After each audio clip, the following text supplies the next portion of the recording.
Ladies and gentlemen, welcome, welcome, welcome. I want to welcome you to the Resilient Way podcast. Now, I want to be very, very clear about this. In fact, I'm not even going to introduce myself first because I'm going to be today interviewing the host of this podcast, which is Brown Charité. Yeah. Brown, tell the people just real quick. I haven't even said my name yet because it's not important yet. We want to first welcome the host of the podcast. But today, my job will be to interview the host so that way you all can get to know him and know the impact that he can provide in your life. So, Brown Charité, tell the people just a little bit about yourself before we get started.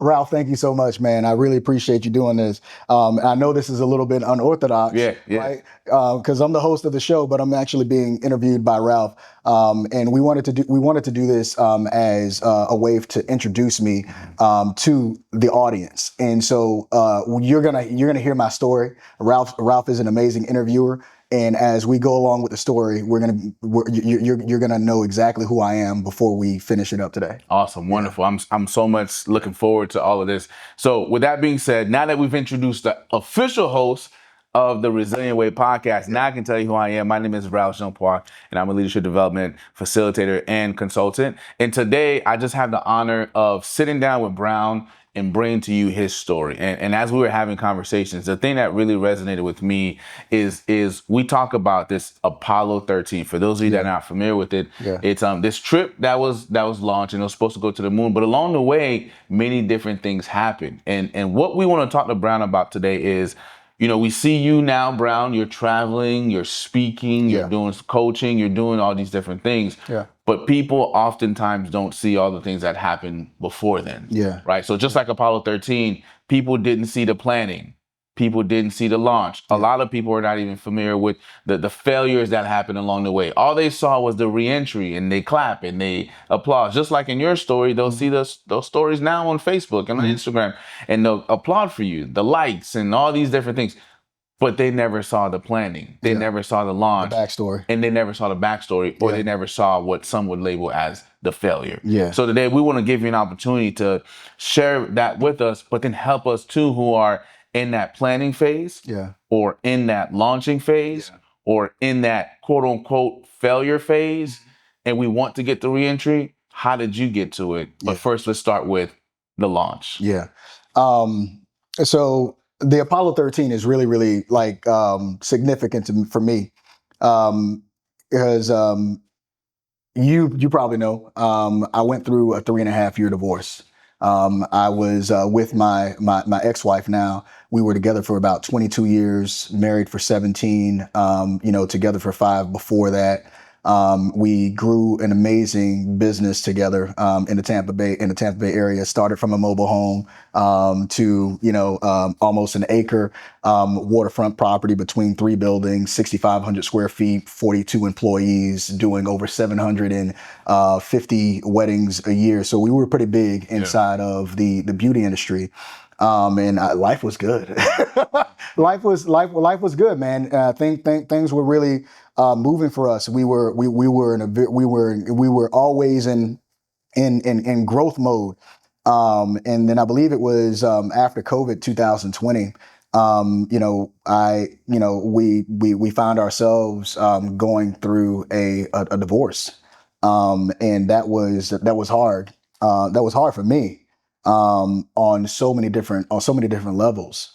It was hard, one, because, you build this, legacy brand, together, starting from nothing to pretty much the largest company in the Tampa Bay area. And you find yourself going through this, you're raising 2 kids together and you're going through this moment. And that moment, be 100% with you, Ralph, it almost broke me. Yeah. Completely almost broke me. And so there was some infidelity in the marriage. And, we went to therapy. We tried to resolve some of the issues. But it took about 3.5 years for us to go through this whole entire divorce process. Mm-hmm. I'm not a celebrity. Yeah. But I felt like I went through a celebrity style divorce. And, you're talking about, managing a business while you're going through this, right? So here I am, the CEO of a company, and I'm leading while I'm bleeding. Yeah. So we're going through the divorce. The industry knows about the divorce. The team knows about the divorce. And for 3 years, I'm still leading this company. Yeah. Everyone's seeing the happy smiles in the public, but they're not necessarily seeing the skirmishes and the fights and the battles that are taking place in the background. So let me ask you this, because I really like how you phrase that: leading while you're bleeding. Yeah. So for some of us haven't gone through a divorce, and some people have gone through a divorce. Can you tell me a little bit about, in those moments, you come from this high, right? You're very successful in the Tampa Bay area. You built this beautiful business together, started from the mobile home, and now you're on acres. You're doing all these different things. You're leading, but you're bleeding. What does the bleeding look like in this season for you? For those who may not fully understand what that means. Yeah, at the end of the day, when you are a man or a woman that still has responsibilities, you still have to manage and maintain your responsibilities. Again, I had 42 employees, so you're still talking about sales, payroll, marketing, all of these things, customer service. You still have to show up for your company. Yeah. At the end of the day, your company's also a baby. It becomes an extension. But being able to show up while you are suffering in silence, right? Or in my case, while you're still kind of like suffering semi-publicly, with some of the things that were going on inside of the marriage and with the divorce. But if I go back to the whole Apollo 13 thing, the reason that Apollo 13 is significant for me is because when I was going through that moment, Ralph, it was like me, God, and Apollo 13, right? Because what I didn't know then, but I found out was Apollo 13, that whole entire mission arc, is what I use inside of my recovery mode book as a template to find yourself back when you're going through trauma recovery. So it's literally a trauma recovery protocol from beginning to end. It's a trauma recovery protocol. Yeah. That's tough. Yeah. Right. Because we talk about the word trauma, and sometimes we overemphasize trauma, and sometimes I think we underemphasize it as well. Yeah. And I think even with what you just said, there's a grieving process that takes place as well. Absolutely. So for you, what are some things that you felt like you had to grieve in that season, which is part of the bleeding that people don't get a chance to see? Yeah. I'm going to take this part from Apollo 13, as well as what's in the book. I had to learn how to mourn my moon. Mourn your moon. Yeah. I had to learn how to mourn my moon. And so when you think about the Apollo 13 mission, you have a group of men who've been training pretty much almost their whole lives just to become fighter pilots. Yeah. Right. Whether that's in the Air Force, the Navy, or in the Army. And then a small segment of these men get chosen to be astronauts. And then an even smaller segment of these men get chosen to actually go out into space and to go to the moon. And so again, these people have worked their whole entire lives to get to achieve something. Yeah. And so again, when I correlate that to myself, hey, I thought I was going to be married forever. Yeah. Right. Yeah. So when that explosion happened on the Apollo, during that Apollo mission, it changed everything. Yeah. And when we found ourselves going through this divorce process, it began to change everything in our life, in our life as well. And one of the things that I had to come to terms with was it might not ever be the same. Yeah. Just like in the Apollo 13 mission, there was a moment where Tom Hanks in the movie says, gentlemen, we've just lost the moon. Because you have to really assess the situation for what the situation is. Yeah. And I remember one of my mentors, Dr. Della Toro, told me something very profound. And he says, Brown, you have to, he says, you can't look at the situation for what you want it to be. You have to look at the situation for what it actually is. Yeah. And when I got to that point of actually being able to see the situation for what it was, I realized that there was nothing more that I could do to solve this situation. And so what that wound up doing was it changed the mission profile. Yeah. Right. So the mission was no longer the moon. Yeah. Right. The mission was finding a way back home. Yeah. Man, that's so powerful. I love how you said mourn your moon, Yeah. right? Because I sat with this lady a couple months ago and she told me we were talking about what grieving is. Mm-hmm. And in my mind, grieving has always been about when you lose someone. And by Yeah. lose someone, I mean passing, death, right? And she simplified it for me. And I think it's in beautifully tied to what you said. She said, grieving is the difference between what you wanted and what you got. Mm. So that gap. Yeah. Like, and grieving can be applied to anything. Like, Yeah. grieving can be applied to the relationship that you thought you would have forever.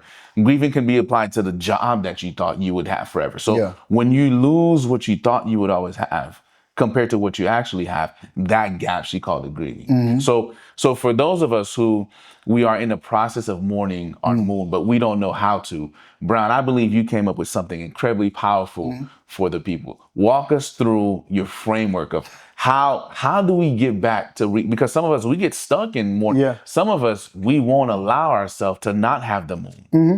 And so we get stuck there. Like, we don't want any other missions. Mm-hmm. So can you speak to us who are mourning our moon, Yeah. or have decided, you know what? I want the moon, even though the moon is no longer the mission. Yeah. And I think this is why I love the Apollo framework so much, is because when you hold on to the moon, the thing about it is you risk the chance of not getting back home. Yeah. Right? Yeah. So if they stayed on the moon, then that basically means that they would probably die on the moon, because now they're in a place that really won't serve them. Right. So they got to the place, but it won't serve them.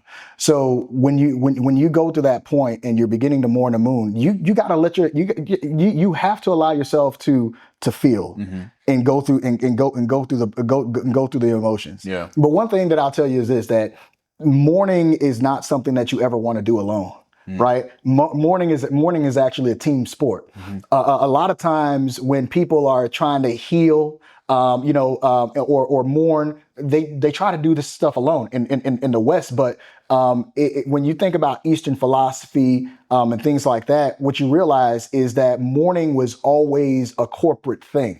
You know what I mean? Because people can get stuck in grief. Yeah. Right? Yeah. And so the goal is not to get stuck in grief. The goal is to always get back to a point where you can return back to a sense of self and back to a sense of being able to be active again. Yeah. Because when you don't mourn your moon properly, what you wind up doing is you take that trauma and it expresses itself in every other part of your life. Yeah. Like, this is one of those places where if you don't mourn your moon, you find yourself in drift. Right? So think about it. This spaceship is in space, right? And the moon is also in space. It's no longer on Earth. Yeah. So the risk that you wind up running is when you don't mourn your moon, you find yourself Drifting. in drift. Yeah. So you go through your whole life drifting. Yeah. So now you don't have the moon and you can't come back home. Yeah.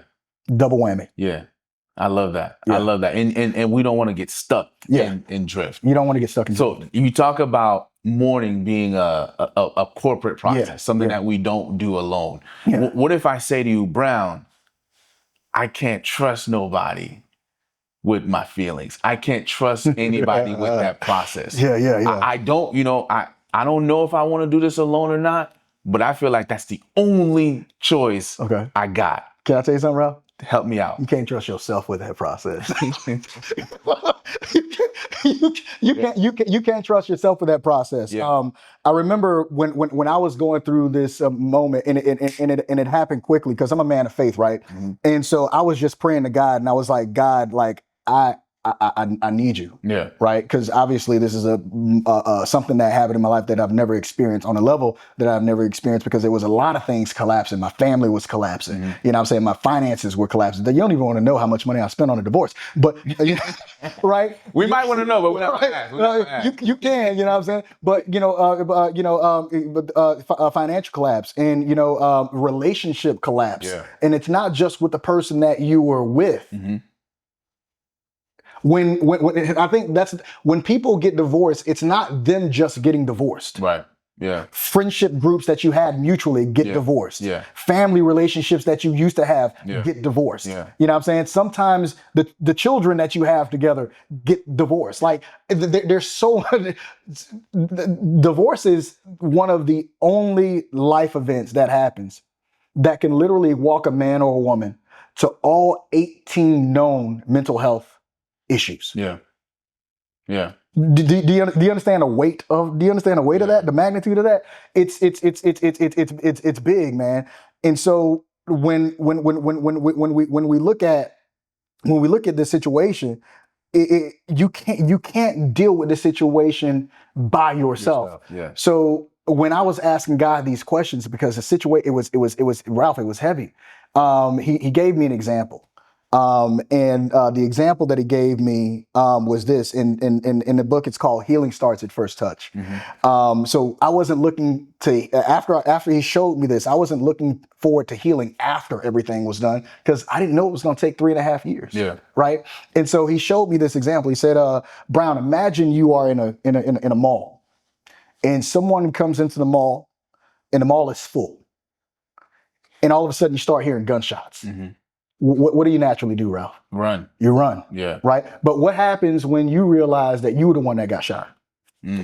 Right? And so you realize that you were the one that got shot. And there's three types of people that show up in that season, right? So there's the ones that were with you that because they heard the gunshot, they run away. Right. Right? Hey, self-preservation, duck and run for cover. Yep. Right? They dip. They did. And then you have the other ones that say, "Oh my gosh, hey, you're hurt, but they don't know what to do, and so they're there. They're trying to console you. They're trying to comfort you. They're just trying to be there for you. But the thing is, they're not doing the necessary thing. Yeah. They're doing what they think they need to be doing by being there for you, by comforting you, but they're not putting their hands on the wound. Right. And then you have that third type of person that comes in, and these are the people that are going to put their hands on the wound. They're going to touch you. They're going to touch you, and they're going to touch you where it hurts. Yeah. So I want to talk a little bit about these two people that show up. Right. The three people that show up. So that first group of people that shows up, they run away. These are the people that you thought were going to be there for you when you were going through your moment, whatever that tragedy or trauma was. They don't show up for you. Yeah. Right. And then the second set of person that second group of person that shows up, the one that comes and comforts you, they speak to your emotions. They don't speak to your need. Right. So they actually wind up making matters worse. Yeah. And you end up staying there longer. Yeah. Right. So the third person that comes up is the person that's not afraid to tell you the truth. Yeah. Even though the truth hurts and you are in an uncomfortable season of your life. Yeah. Those are the people that you need when you're going through that. So when you're going through that season. So when you realize that, and when I realized that, instead of me isolating, I did this thing where I insulated to isolate. What that means is I took myself out of the bigger crowd. Yeah. Right. But I took a few dudes with me. Yeah. Right. My fellas, we do Bible study every Saturday. Lions of Roar. My brothers, my cousins, my pastors, my therapists.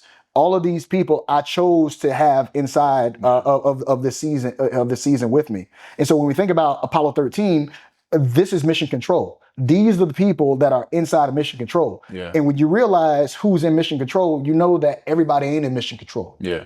Right? Your mama ain't in mission control. Your wife ain't in mission control. You know what I'm saying? Your sisters ain't in mission control. What I'm saying is this. The people that need to be there were the people that needed to be there. Yeah. Right? And the people that need to be there also serve a purpose. Yeah. Right? So you have to be aware of what you need. You know what I'm saying? And you have to be willing to be vulnerable. Yeah. So you said something about, I can't trust anybody. Yeah. You can't trust yourself. Right.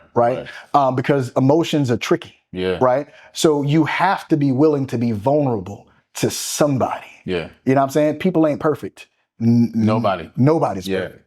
So you're saying in those seasons, I don't need people to coddle me and just tell me about, just the things that I feel and just coddle those emotions. I actually need people to be real with me. You need people to be real with you. Yeah. Like, and I have to be real with them Yeah. in order for them to be real with me. Okay, all right, cool. We haven't even gone there, but I'm gonna throw it in, right? Yeah. All right.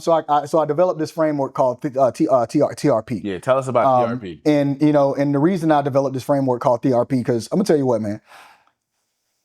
I could have been stuck a lot longer Right. going through everything that I went through.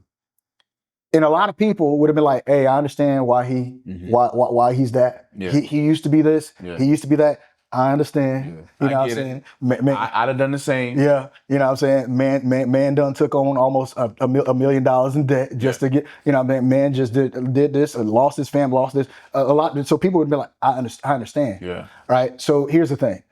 When I was going through my season, man, I wanted to be mad at God. Mm-hmm. I really wanted to be mad at God.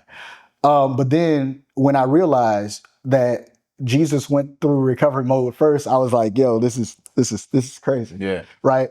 And the way that he went through this was amazing to me. Right.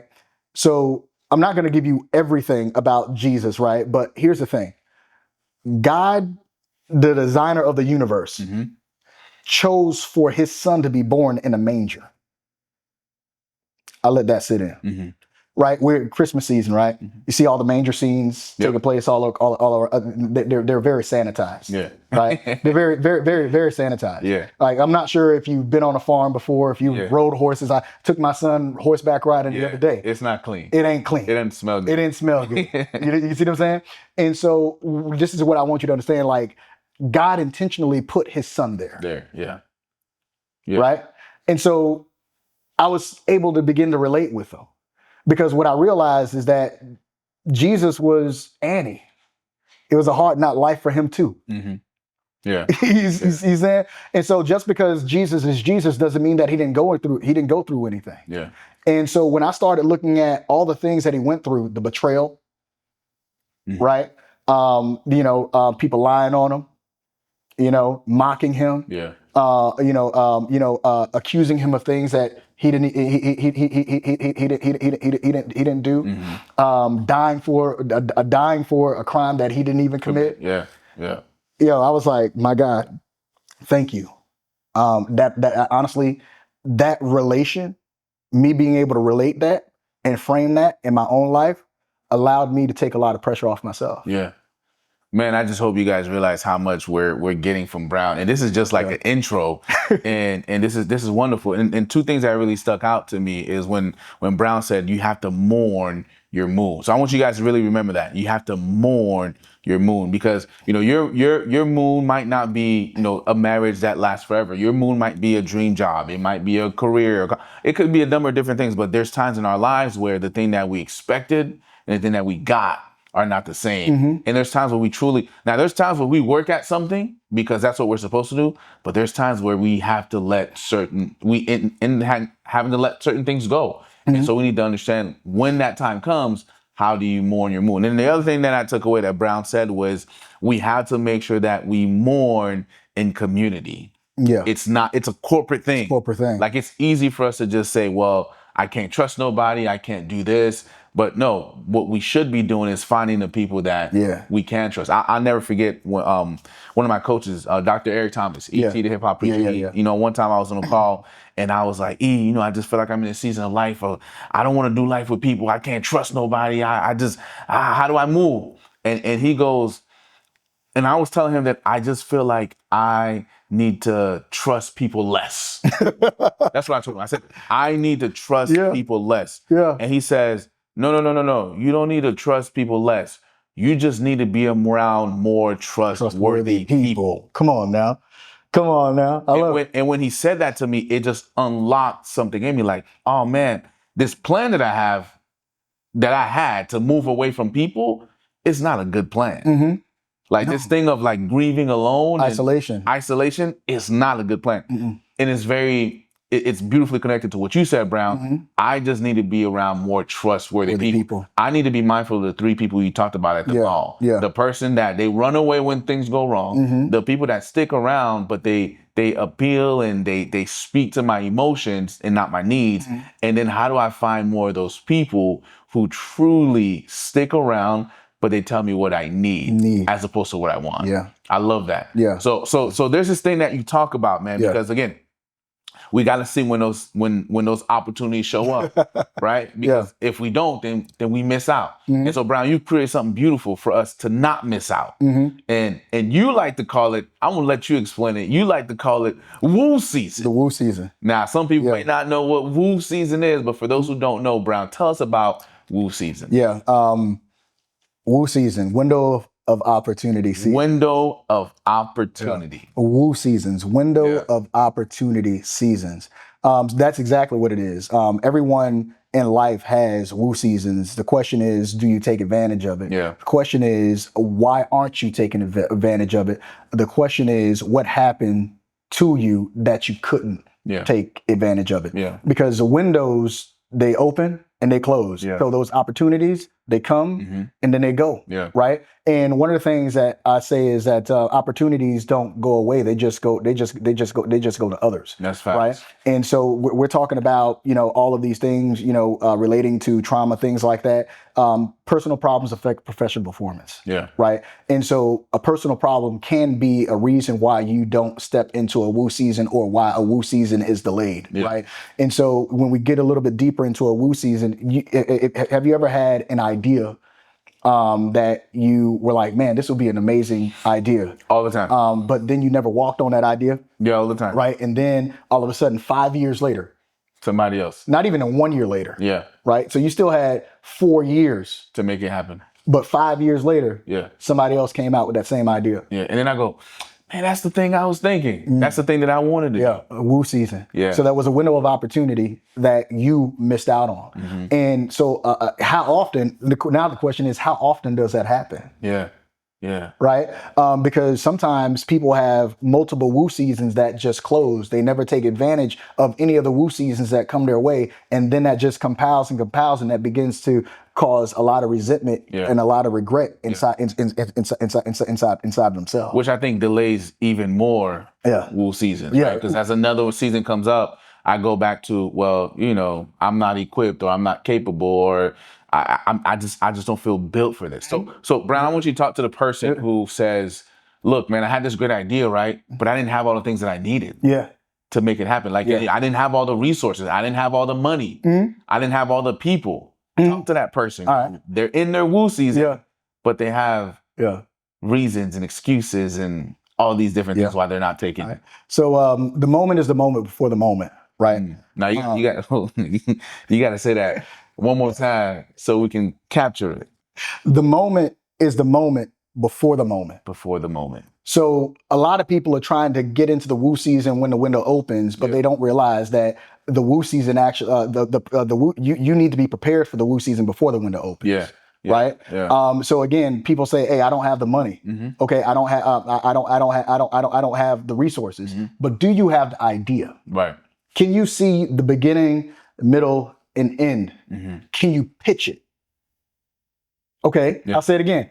Can you pitch it? Right. Because what you realize is that you don't have to do everything. Yeah. Right. Yeah. You don't have to do everything. And I think that's what cripples people. I think it is what cripples people because we want to go through this self-made superhero complex thinking that we can do all of this on our own. No, some woo seasons, if they're great enough, require you to have a team. Yeah. Right? And so if you have the vision and the ability to communicate that vision to someone else, then your job is not to focus on the money. Yeah. Your job is to focus on the vision, right? I tell people all the time when the money situation comes up, they say it takes money to make money. Ralph, it doesn't take money to make money. You know what it takes? What does it take? It takes vision to get money to make money. Yeah. It doesn't take money to make money. Yeah. It takes vision to get money to make money. Yeah. All right, let me give you an example. Real life. I remember when me and Priscilla were starting our business. We started off in a mobile home, right? And we saw this property that we wanted to get to. We saw this property we wanted to get. Credit was bad, right? Money wasn't right. Yeah. But there was a vision. If we get this, then we can do that. Yeah. Yeah. Right? Yeah. If we can get this, then we can do that. So you see how many people go on Shark Tank? If we can get this, then we can do that, right? And so at that moment, or if we can get this, then we can do that, was we went to our parents. She went to her mom, her dad. I went to my dad. Said, hey, we need 10 grand from each and every last one of y'all. We brought all of them to the property, showed them exactly what was going to happen. If we can get this, then we can do that. Yeah. Yeah. Right? Starting from the mobile home. Yeah. Right? So then the mobile home is important because they were able to see what we had done there. Yeah. If we can get this, then we can do that. Yeah. So when we're talking about a money situation, the question is, hey, what's the vision? What's the capabilities? Can you actually get it? Can you actually get it done? Yeah. So when I give you this money, can you actually do what you say that you're going to be able to do? Right. So you have to show core competencies about what you're going to be able to do. And so again, now it's no longer I don't have the money. It's I have the vision and I have the capabilities to be able to do this. Now I have to go meet people that have money that I need to get the money, to make the money. Yeah. Because I have a vision. Yeah, this is just not a wish of mine. It's not a wish. It's not a wish of mine. Yeah, I have a vision. Yeah. I have strategy. Yeah. And I think for some of us, when we have these visions, we enlarge them too quickly. So we don't want to start with the mobile home. We want to get to the the warehouse before we get in the mobile home. Right. And so, but I think part of it too is because we don't have a vision or our vision's blurred. Like it's tied to money. Like I just want to make a lot of money. I'm not trying. This is not purpose work. I just want to quickly get to something, right? Yeah. So then that discourages you because if there's a clear purpose and it's not just tied to money, then you'll do what you need to do to make that thing make it work. Make it work. Yeah. I think any mission driven business will succeed over a money driven business, Right. Because you'll make the money if the mission is there, right. And because the thing is, all money ain't good money, right? And you need you need to be able to understand the difference. Yeah. When I looked at when I look at purpose, I believe purpose is everything. The gospel says your gift will make room for you, and it'll bring you before great kings. Yeah. You know how many people are working jobs or starting businesses that have nothing to do with their purpose, and then they're the ones that are going through burnout. They're the ones that are experiencing all of this. Man, I don't even want to be here. Yeah. But when you're in a situation where you're in a business that is purpose driven, it's not that you're not going to have good days or bad days, but you know how to endure. Yeah. Because you go through it because you're not trying to be happy about what you're doing. You go through it with a sense of joy, right? And what I like to say is joy has an endurance that happiness does not, right? So you go about that situation completely differently because what you're looking at what happens on the other side of endurance. Yeah. Because again, it has an endurance that happiness doesn't have, and it's tied to a hope that you haven't gotten to yet. Yeah. And so that is the thing that actually pulls you and propels you forward. That's the thing that begins to wake you up in the morning when you don't want to wake up. Right. No, that's beautifully said. And I think, Brown, if I'm going to connect these two together, we were just talking about mourning in isolation. Yeah. I think sometimes what happens to us is because we're used to mourning in isolation, we also want to win in isolation. Yeah, that's true. Because isolation is our default. It's true. Yeah, and here's the thing. It's a culture thing. Yeah. Right? Yeah. I want us to really just kind of like pull back and understand it's a culture thing. All right. In the Western culture, we're trained how to be self-made. Right? But again, when you go to Eastern culture, and even in Europe, you see families come together. Yeah. And do things. Yeah. Right? You see communities come together and do things. So again, healing is not an isolated event because you will be there a lot longer than you should. Not to say that you can't heal by yourself. You can. It's just going to take you a lot longer. Yeah. You know what I'm saying? To get from point A to point B. Yeah. And that's why coaches are important. Yeah. You know what I'm saying? Because if you are operating with a coach, the coach helps you to get from point A to point B faster. more efficiently. more efficiently. Yeah. Without losing without losing a lot. Right. No, You know that's what I'm good. saying? That's good. Now this is beautiful, man. I just I'm happy that you're encouraging people to we don't have to mourn alone and we don't have to win. You don't want to win alone. Yeah. I mean, at the end of the day, when you win alone, who you gonna Right. when you win alone, who you gonna celebrate with? we bring people along with us, and the thing is, if you're that person saying, you know, I just need to trust people less, I just need to trust people less, we're reframing that for you. We're saying you just need to be around more trustworthy people. You need to be able to identify your values and see values in them that will be beneficial to you and to your business and to your purpose in life, and just not get in the mindset of I got to do it at all. Yeah. And that's probably why you don't get started, because it's overwhelming to some of you. The thing that you have that you've been called to do, it's so weighty. There's no way you could do it by yourself. Because you're not supposed to do it by yourself. I apologize for cutting you off, Ralph. Nah, you're good, man. Right. Sir, this is your podcast. You do with it as you wish. As you will. All right. Me again, like I said, I'm a big fan of Jesus, and he's my cornerstone. He's my guide and light. He's my everything.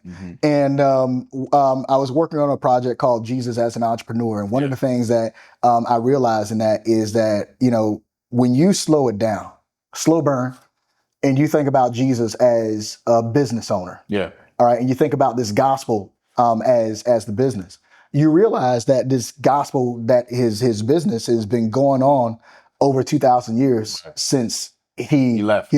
Yeah. Right? What company do you know of outside of that one, you know what I'm saying, has lasted longer? Yeah. Right? And when you think about that, he didn't do it on his own. He had a team. From the very beginning. His mindset was, I need to develop a team around me before I start this mission. He didn't say, hey, this is the mission that I'm going to do, and I'm going to do it on my own. I got this. I'm God in the flesh. I got this. No, he needed a team. And that was the thing that he did. So he didn't do his ministry in isolation. He did his ministry in team. You know what I'm saying? And now over 2,000 years later, we reap the rewards of the team. Can you touch on betrayal doesn't stop the mission and the vision? Because he had a team. And he was betrayed. But the mission was so clear that other people stepped in and they carried it. And they carried it. And I think that's that when you're talking about being a business owner, or even an entrepreneur, having a clear vision gives you a clear mission and gives you clear purpose. Right? And so you can take all the everybody off the plate, Mark, Luke, John, Paul, whatever. They don't change the vision. Right. They don't change the mission because it's clear, and they don't change the purpose. And I love this analogy. Like Chick-fil-A is like one of my favorite places to eat. Me too. And I'm not especially on Sundays. Because it's closed on Sundays. Yeah, I know that. Closed on Sunday. But Chick-fil-A is one of my favorite places to eat. And the reason I like eating at Chick-fil-A is, bro, they have such a dynamic culture. Right? It's infectious. Right? So you can have a Chick-fil-A, and I'm not even sure how we got on this topic, but you can have a Chick-fil-A in the hood. And you can have a Chick-fil-A in West Shore, on the good side of town. They operate the same. Right? Yeah, very consistent. Very consistent. It doesn't matter the personnel, because the vision and the mission and the purpose, clear. I love it. Now, Brown, you've talked a little bit about TRP. I want you to just touch on that a little bit more, because we know Woo season. Those of you who didn't know, it's window of opportunity. Windows of opportunity season. And Brown said earlier, I don't want y'all to forget this. He says, the moment is the moment before the moment.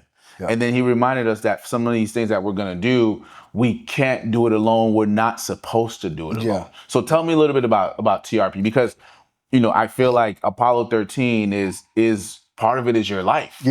So how does TRP fall into your story? Man, TRP falls into the story. TRP are the gauges of life, right?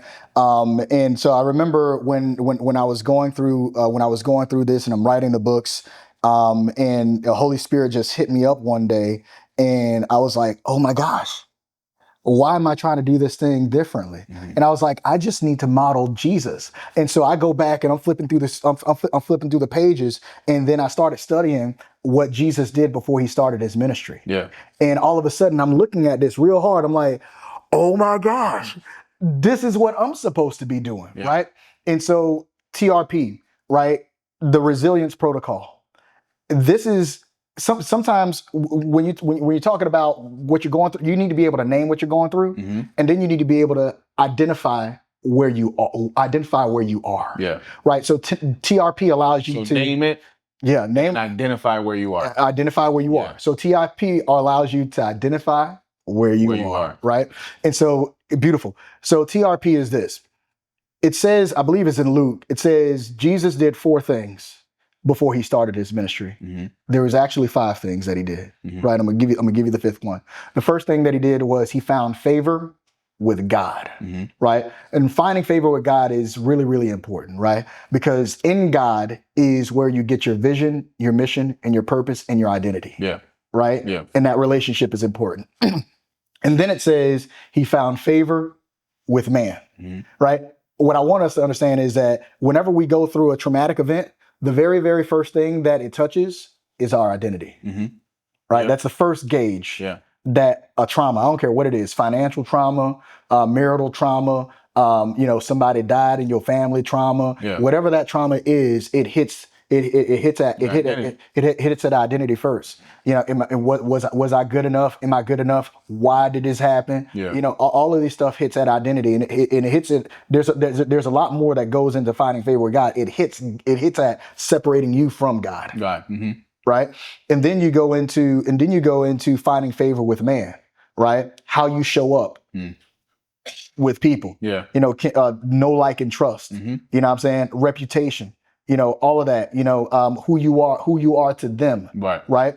And then it goes back into growing in wisdom, right? Then growing in stature. Then, so those are the first of the 4 things. Again, finding favor with God, finding favor with man, growing in wisdom, growing in stature. So here's the 5th thing. It doesn't say this, but it's there. Before he is tempted by the devil, it says he fasted for 40 days. Right? And so Jesus had to fast. So the 5th thing in TRP is fast. All right, so let's translate this. Translation is the ability to let go. Right? Yeah. The hardest thing for people to do when they experience a trauma is to let go. Yeah. The hardest thing for people to do when they experience a trauma is to mourn their moon. Yeah.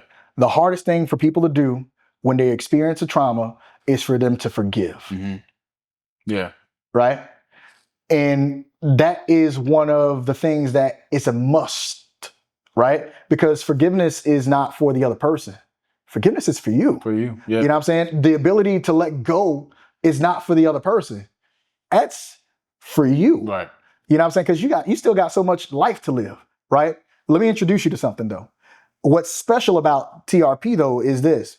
There's a trinity in the gaps. Right? And this is when the whole entire thing begins to start waking up. Because I use this almost on a daily basis to see where I'm at. Right. You know what I'm saying? It's like, it's like my gauges. Your gauge, yeah. You know what I'm saying? And so between finding favor with God and finding favor with man is character. Who you are in the dark. Yeah. When nobody's looking. When nobody's looking versus who you are in the light. Do they align? That's character and that's integrity. Yeah. You know what I'm saying? Yep. So here's the difference. Ralph, you can say, Brown, how you doing? And I can say, I'm okay. Yeah. Right? Finding favor with man. I said that to you. But now when God's like, yo, you ain't okay. Yeah. Am I telling the truth to you? Yeah. I'm not. No, you're not. So my character and my integrity is being affected. Yeah. By what I just relayed, by what I relayed to you. Right. So the check is, Brown, are you okay? I could be doing better, man. What's going on? vulnerability. Yeah. This is what I'm actually going. See, vulnerability. Right. You have to allow people to see past the curtain. Yeah. See past the see past the face. Mm-hmm. You know what I'm saying? See past the smile. Because a lot of people can smile, and then all of a sudden it's like, man, just the other day he was good, but all of a sudden, homie committed suicide. Right. Because he was not he didn't have a safe place to be vulnerable, or whatever the situation was. We didn't know what was going on. Yeah. Right. So now you go from that to growing in wisdom and growing in stature. Mm-hmm. Right. So wisdom is knowledge applied. Yep. Right. And wisdom is where your skills reside. Right. You know what I'm saying? And so growing in your skill set, you know what I'm saying? Growing in your ability to apply, to apply the thing, the job that you do. That's wisdom. And now you go into growing in stature. That's maintaining your physical person, your physical health, your emotional health, your mental health. Yeah. All of that is in stature. Yeah. So between stature, between stature and wisdom is discipline. Yeah. The gaps. Is that's the gap. Yeah. And so between all four of those, right? Favor with God, favor with man, wisdom and stature. and stature. Between all of those, There's gaps. is a gap. Yeah. That is a gap between all of that and fasting. Mm-hmm. And that gap is surrender. Yeah. Letting go. Letting go. As you said earlier. Letting go. Yeah. Letting go. Yeah. Yeah. I think the reason why letting go is so difficult for a lot of people is because they're afraid of what or they don't even think about what they're gonna get when they let go. So they think of letting go as emptiness. Yeah. And not letting go as empty to be filled with something. Yeah. And that's hard for a lot of people. You know, I remember there was a moment, and because I can relate to this guy. Remember, there's a story in the gospel that talks about the rich young ruler. Yeah. We don't know his name. Mm-hmm. All we know is that he was the rich young ruler. Yeah. And you know what else we know? Is that his story stopped right there. Mm-hmm. Right? And so Peter was a businessman. He was a fisherman. Mm-hmm. When God encountered him, he says, follow me, leave this behind. And we still talk about Peter today. Yeah. Yeah. Right? Let this go. Let this go. Let this go. Yeah. You know what I'm saying? And I'm going to make you're a fisherman, but I'm going to make you a fisher of men. Yeah. Right? The rich young ruler comes to Jesus. Master. Mm-hmm. What shall I do? What shall I do? I've done this. I've done that. Yeah. I've done this. What else must I do? Yeah. And he says, sell everything and follow me. Yeah. My man missed a window of opportunity. He missed it. He missed his woo season. He missed his woo season. You know what I'm saying? He missed 3 years of being able to be mentored by God on earth. Yeah. I'm gonna let that sit. And now we don't know nothing else about him. And now we don't know nothing else about him. Yeah. He showed up and he disappeared. He disappeared. Yeah. As opposed to those who showed up, they remained consistent and they realized the moment was the moment. Before the moment. Before the moment. Yeah. Yeah. The thing that I'm hearing you say too is my vulnerability, our vulnerability and authenticity creates woo seasons for other people. Oh, yeah. Because if I'm transparent, if I'm honest, then it can be a way for someone to say, hey, I have the solution to your problem. Mm-hmm. And even in business too, if I'm being honest, if somebody asks me, yo, how's business going? I go, man, we killing it. And we're really not. Mm-hmm. If I was honest, they could be able to say, hey, actually, I know somebody who does this thing and I want to connect you with. Yeah. And here's the thing. When you're talking about being honest, it's not even being honest with other people. It's being honest with yourself. With yourself first. Yeah. Yeah. Yeah. Like when I walk away from telling you what I told you, do I go back and say, ooh, I shouldn't have done that? Yeah. If I'm able to be honest with myself, I'll get that feeling. But if I'm used to lying to me, then I'll just keep moving and doing what I do. Do what you do. I love it, man. Listen, I want you, Brown, to tell the people when I work with you, what changes, like in me as an individual or me or the organization, when we work with Brown Charité, what changes take place? I don't think change takes place. Okay. Right? Transformation takes place. Okay. And there's a huge difference. Tell me. All right. You know, one of the protocols that I created, and again, when I say this is me and God, because I'm gonna be real with you, Brown ain't that smart. You know what I'm saying? But the surrendered Semitic Brown, you know what I'm saying? When I get my downloads, that guy is a genius. And all of that comes from, like, everything that I've gone through has been lived experience and revelation. Yeah. Like, even me growing my business, like knowing what to do on a daily basis, the revelations that God gave me to grow from a mobile home to, you know what I'm saying, 6,500 square feet, and all the employees and this and that and the third, that was revelation. That was relationship. Yeah. So again, you're going to get transformation. So when you work with me, I can keynote. That's inspiration, right? I can get you to say woo. That's inspiration. Yeah. But when we sit down and we get in this classroom for 1 to 2 days, and we actually start going through TRP, breaking it down, we actually start going through the freedom equation, breaking it down. Yeah. Transformation. Yeah. Transformation. Yeah. Because change is different. Change is different. Yeah. Yeah. Like me and my son, we used to have this thing all the time. It's like, Dad, can butterflies become caterpillars? And it's like, no, son. Butterflies can't become caterpillars, right? Caterpillars can become butterflies. Transformation. Right? Yeah. But here's the thing. It doesn't mean that a butterfly can't act like a caterpillar. See, when you lose your identity, you know what I'm saying, you can revert back to things that don't serve you. Yeah. You can hang around people that no longer serve you, and you can shrink yourself and stop playing and stop playing big. Yeah. And allow yourself to play small. And I think all the things you've mentioned, Brown, is what allows you to have gone through what you've gone through and the divorce, but be able to comfortably and in a healthy way be able to talk about it, and to be able to talk about this person, but from a standpoint of, this is what I learned, and not bring all the trauma and all the drama into this space. It's like, these are the lessons that I learned, and that allows you to continue to have a healthy conversation and relationship with that person. Yeah, absolutely. At the end of the day, and this is just, I'm just going to give some people some wisdom, right? We still have children together. Right? So in order for me as a parent to create emotional safety for my child, I need to make sure that I live a life that has enough reverence and respect towards the mother of my child. Absolutely. You know what I'm saying? Absolutely. That person is comfortable. Yeah. Right? And again, that doesn't mean that, you have to be afraid of people, this and that and the third, walk on eggshells. No. You need to learn how to respect the person enough to allow your children to feel safe. Absolutely. Right? Because your children are an extension of you and that other person. Yeah. I'm gonna tell you this right now. Like, before you guys came up here, Priscilla prayed for me. Yeah. Yeah. We have, and just to be clear, that they know, Priscilla is the person that you were married to and is divorced. Yeah.